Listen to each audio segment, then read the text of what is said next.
My parents threw me out for my pregnant sister on my 18th birthday, but karma struck back spectacularly at her wedding.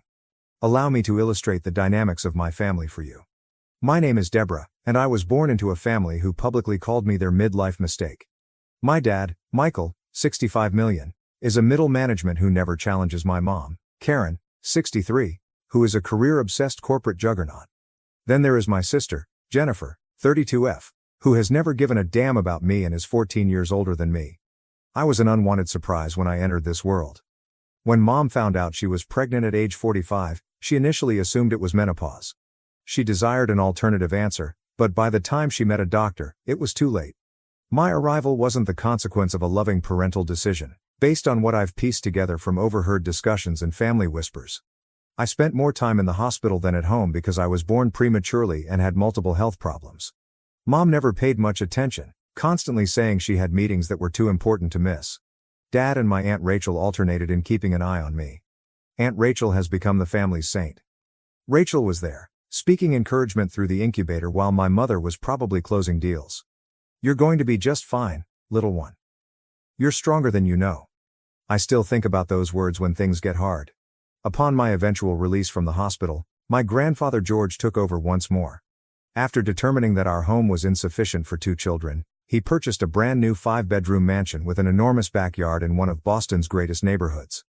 However, the emotional gap in that home could not be filled by any amount of wealth.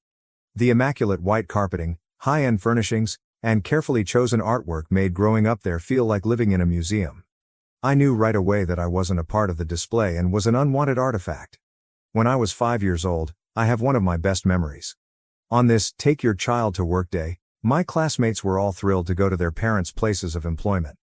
Mom gave me a look that made me feel foolish when I asked if I could go with her. "Don't be ridiculous, Deborah," she yelled. I chose to spend the day with Aunt Rachel at her comfortable painting studio instead, saying, "I have important meetings all day. You'd just be in the way. Besides, the office isn't a place for children." She gave me permission to paint, displayed my creations on her walls, and gave me a sense of importance. My haven was school. In an effort to avoid returning home, I threw myself into my studies and joined as many clubs as I could. "Such a quiet, well-behaved child," my teachers would say, praising me. They had no idea that I was afraid of being a burden at home, which is why I behaved well.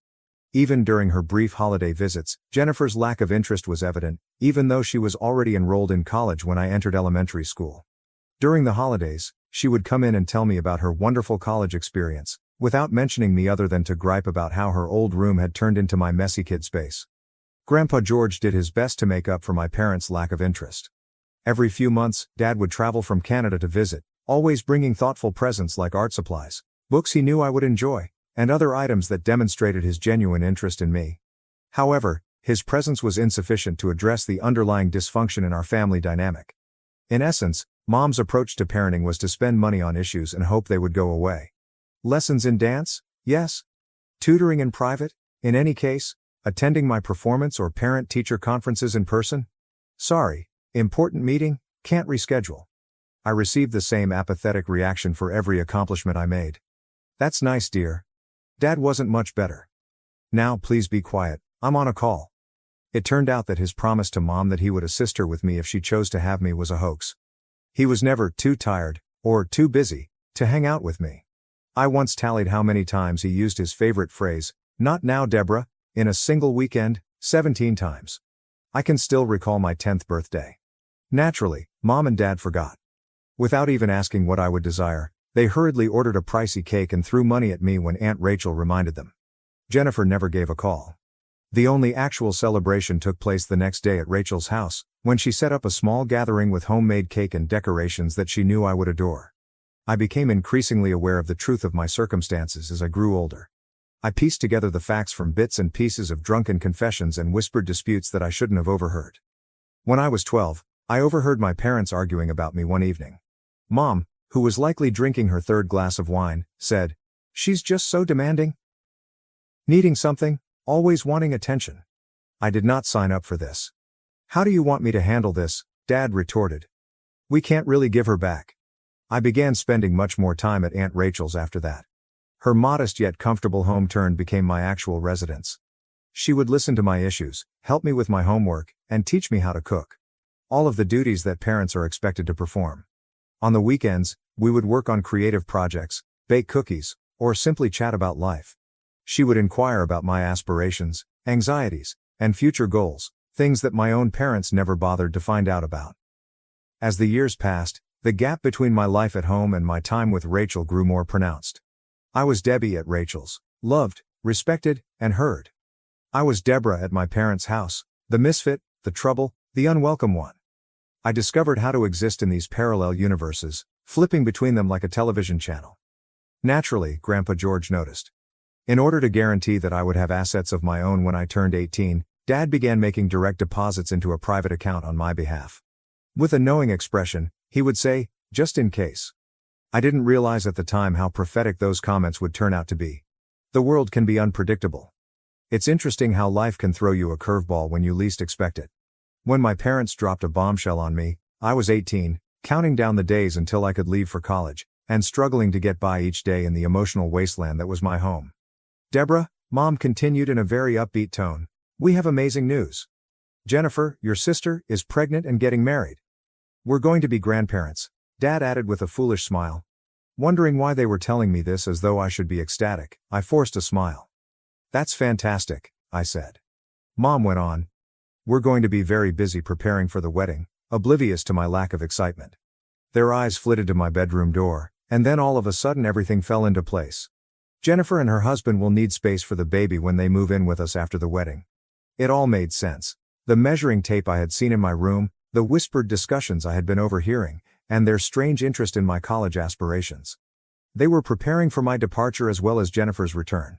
I realized that the upcoming weeks would be a game changer as I stood there and saw their faces light up at the thought of their real family getting together. I had no idea how drastically those changes would occur or how karma would soon make a big appearance in our family's drama. Update 1: How my parents officially erased me on my 18th birthday. Allow me to explain how my parents formally removed me from their lives on my 18th birthday. Aunt Rachel prepared her customary birthday pancakes and gave me the most considerate presents, including books, art tools, and a lovely handcrafted photo album of our times together. I spent the morning with her. Grandpa George was the true surprise. I initially assumed he was just being protective as usual, but now that I think about it, it seems like he knew something was coming. He had sent me the newest smartphone along with a letter that read, "Keep it handy and document anything important." When I got home to join in the celebration, he also requested me to participate in a live video call. I was unaware that I was going to document the proof that would make all the difference. I started the live video with Grandpa at noon and went home while talking to Aunt Rachel about my morning. Something didn't feel right when I opened the front door. There was an odd fragrance of fresh paint in the air, and the house was eerily quiet. My pulse began to race as I ascended the stairs to my room. Something was clearly off. I always left my door open, but now it was closed. I nearly dropped my phone in horror when I turned the handle. My room was no longer my own. After being covered in my photographs and artwork, the walls were recently painted a gentle shade of blue. An ornate white crib had taken the place of my bed. Teddy bears were all over the place, and where my desk had been, there was a rocking chair. To fit the nautical theme, even the curtains had been changed. I heard footsteps behind me at that moment. My parents were shocked to discover me filming as they came out of their bedroom. "Deborah," Mom said sternly. "Why are you in this place? Why are you taping too?" I was still processing the whole deletion of my existence, so I hardly paid attention to what she was saying. "My room. What happened to it? Where are all my belongings?" Dad nervously cleared his throat. "You see, Deborah, we've made the decision to give your sister's child this room. Because it has the most natural light, it's ideal for a nursery, and our first grandson deserves the best," he said. With a beaming passion that I had never seen directed at me, Mom interrupted, saying, "Jennifer is expecting a boy, the son your father has always desired." It seemed as though someone had punched me in the stomach. "However, where should I sleep? Where are my belongings?" With a dismissive gesture toward the stairs, Dad remarked, "Oh, we packed up your stuff. The garage is where the boxes are. When you depart, you ought to bring them along." "Go," my voice broke. "Leave, what do you mean? I call this place home." Mom's phony grin wavered. "Deborah, you must comprehend, dear. There just isn't room for you here anymore, especially with Jennifer and her husband moving in and the baby on the way. Furthermore, you should learn how to support yourself now that you are 18. What I was hearing was unbelievable. "No," I murmured, my voice wavering. No, I won't go. I also call this place home.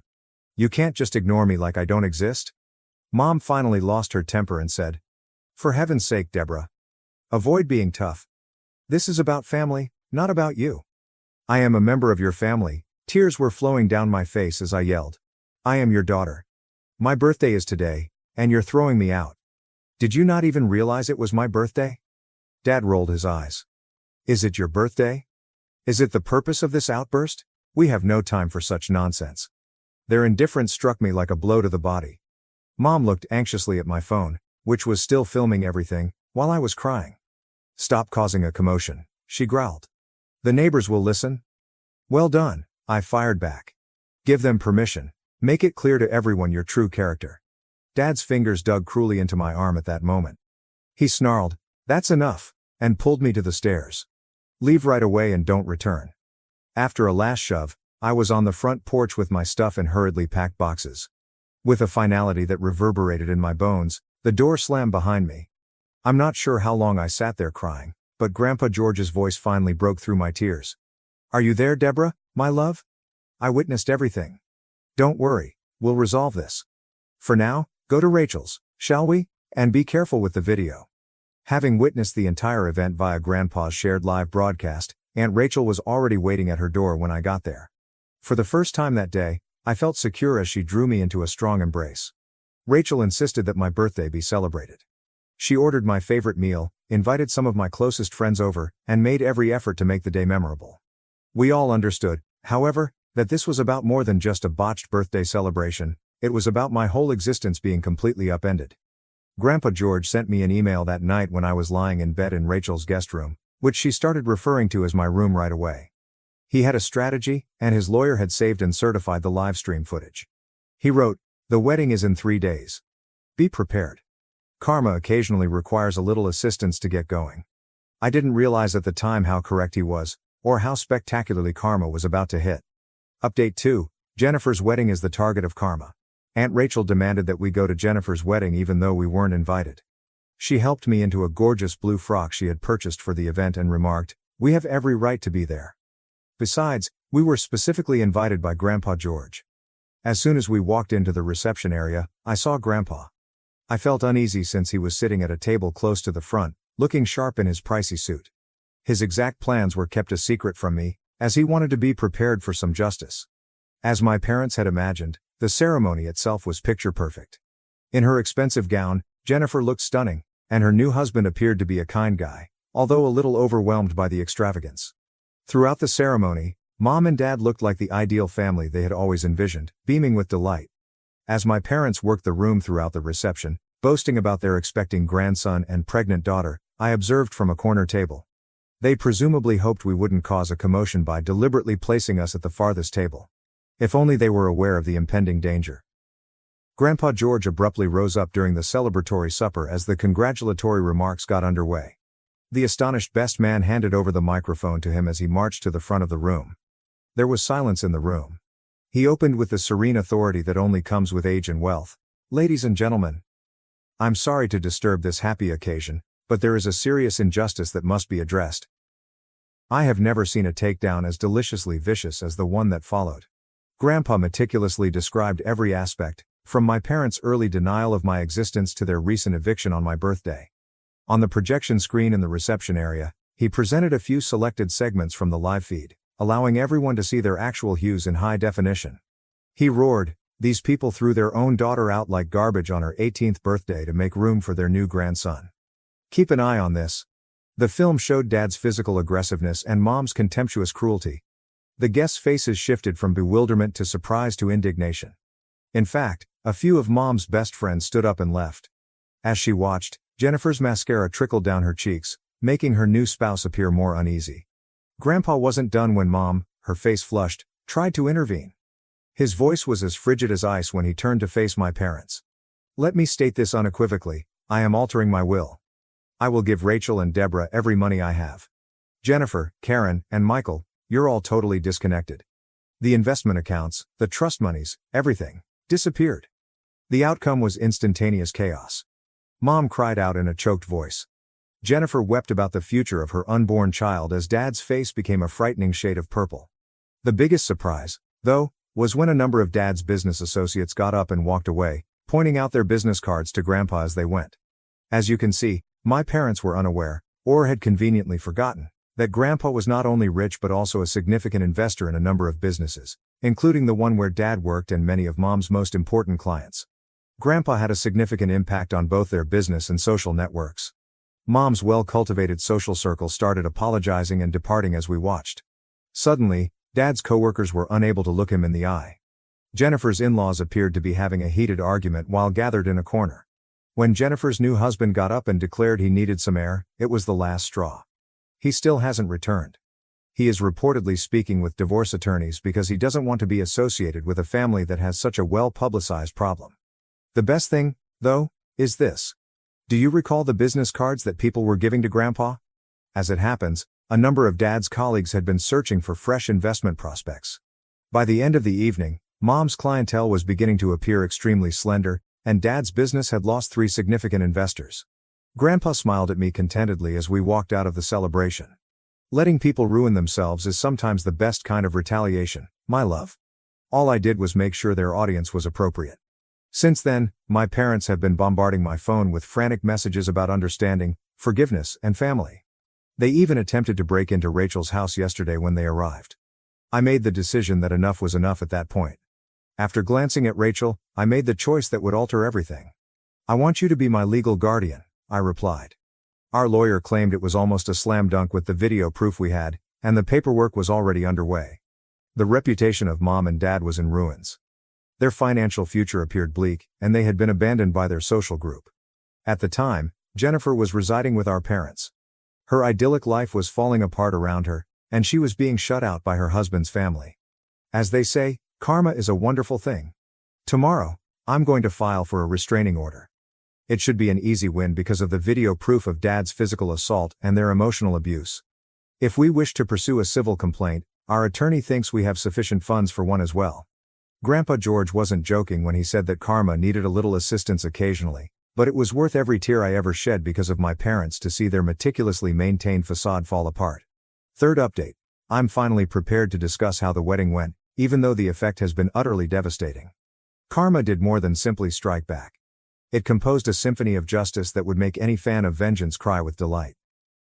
Let's begin with the court case. Only 2 weeks after the disastrous wedding, the court hearing for Rachel's guardianship and my restraining order was set. My parents appeared in their most favored role, that of loving, worried parents who only wanted their daughter back. They had even engaged a public relations consultant to assist them develop their image, giving them advice on how to come out as contrite. The sight in the courtroom was unreal. In contrast to her typical power suits, Mom dressed her best concerned mother attire, complete with natural makeup and modest jewelry. In fact, Dad had a new haircut and, of all things, a Bible with him. They had even brought in character witnesses, mainly well-off friends, who were prepared to attest to their commitment as parents.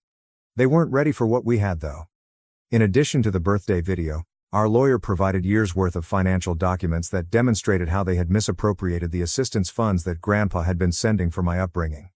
As it turned out, they had been transferring the majority of it, more than $200,000, to their personal investment accounts and Jennifer's trust fund. I will never forget the judge's expression as the footage was being played again. She even halted the proceedings to inquire if I wanted to file criminal charges when it reached the point when Dad physically pulled me out. I refused. It was enough torture to watch their world fall apart. She was adamant, nonetheless, about sending the case to the district attorney's office for examination. For my parents, the judge's decision was terrible. In addition to being given full guardianship, they were mandated to reimburse Rachel for all of the money that had been embezzled from her support, plus interest. They must keep at least 500 feet away from Rachel and myself, according to the restraining order that was granted. However, that was only the start of their demise. Do you recall the wedding's business contacts? They were rushing, not simply walking away. After a number of investors left, Dad's company carried out an internal audit, which revealed several dubious choices he had made. He was relegated to a role with little actual authority or client contact, but he wasn't dismissed outright. Interns now share a cubicle with the man who once held the corner office. Even more spectacularly, Mom's career collapsed. Her once advantageous reputation as a brutal businesswoman was now viewed differently. Clients canceled contracts citing ethical concerns when the video of her ruthlessly evicting her own daughter went viral in local business circles. She now reports to someone who was once her junior associate after her corner office was moved to a cubicle 3 floors down. The social repercussions were just as disastrous. Following a particularly contentious board meeting where the video was aired, their membership in the country club was cancelled. To get away from them, old friends crossed the street. Their names inexplicably disappeared off the donor wall when their church requested that they take a break from committee work. In little than a month, the meticulously crafted social standing they had spent decades cultivating fell apart. Things haven't gotten much better for Jennifer. 2 weeks after the wedding, her husband filed for divorce, citing fraudulent misrepresentation of family character. She continues to live with our parents, using department store maternity clothes in place of her fashionable pregnancy outfit. My former room, the nursery they so brutally evicted me for, is now empty and underused, while her ideal suburban dream has degraded into sharing her old adolescent bedroom with her expectant child. The impact on finances has been enormous. Grandpa George wasn't threatening the will in a meaningless way. He essentially moved the majority of his assets out of my parents' grasp by having his attorneys create an irrevocable trust for Rachel and me. They have now received eviction papers from the house they reside in, which is officially held by one of Grandpa's businesses. While the investigation into the stolen support monies is ongoing, their investment portfolio has been placed on hold. They made every effort to turn things around, including offering treatment, making heartfelt apologies, and even trying to buy Rachel's neighbors to spy on us. They sent their lawyer to negotiate last week, seemingly ready to forgive me if I could persuade Grandpa to restore their inheritance. It was almost impressive how bold they were. For my part, things has taken a surprisingly positive turn. In what is now officially my permanent residence, Rachel and I share a home. We've painted my room in my favorite colors, hung my artwork, and made it genuinely so it's no longer just a guest room. Rachel even assisted me in creating a fairy light-equipped reading nook near the window. I feel like I have a true home for the first time in my life. Grandpa George established a substantial college fund, and I've received acceptance offers for the next autumn semester from multiple universities. I'm going to study psychology with a focus on family trauma therapy because, well, I might as well apply my life experience. I've already begun assisting other teenagers from toxic homes deal with their circumstances by working at a nearby youth shelter. The amount of support I've received has been tremendous. It seems that many people in similar circumstances found resonance in my narrative. I've started a blog to chronicle my healing process, join support groups, and gain new friends that can relate to what I've been through. The texts I get every day from people going through similar things give me hope that all of this suffering can lead to something positive. Yesterday, my parents' most recent attempt to get in touch was a formal letter from their lawyer threatening to sue me for defamation if I don't take back my false accusations. Our lawyer actually chuckled when he read it, but he also reminded them that we have everything on video and that the truth is an absolute defense against defamation. As I reflect on the last 3 months, I've come to the essential realization that sometimes the family you were born into isn't the one you were intended to be with. I learned what unconditional, encouraging, and respectful family love looks like from Rachel and Grandpa George. They have only ever asked for my pleasure and well-being in exchange. To everyone who helped me along the way, you have no idea how much your messages, counsel, and experiences have aided me. The Reddit community turned out to be a surprising wellspring of knowledge and courage. You showed me that standing up for myself wasn't selfish and that I wasn't wrong to ask my parents to have basic human decency. There is hope for people who are still stuck in unhealthy familial environments. Create a support system, keep track of everything, and never forget that you deserve better. Being related by blood does not give someone the right to mistreat you. Those who don't love you well don't define your value. I've legally changed my identity, I have a real home, and I can finally control my future when I start college in the fall. Karma rolls hard, but occasionally it needs a little prodding. I'm sure my folks are reading this, so I hope it was worthwhile. You lost the daughter you never cared to adore as well as everything else because of your ideal family image. Reddit, I appreciate you sharing in my path to liberation.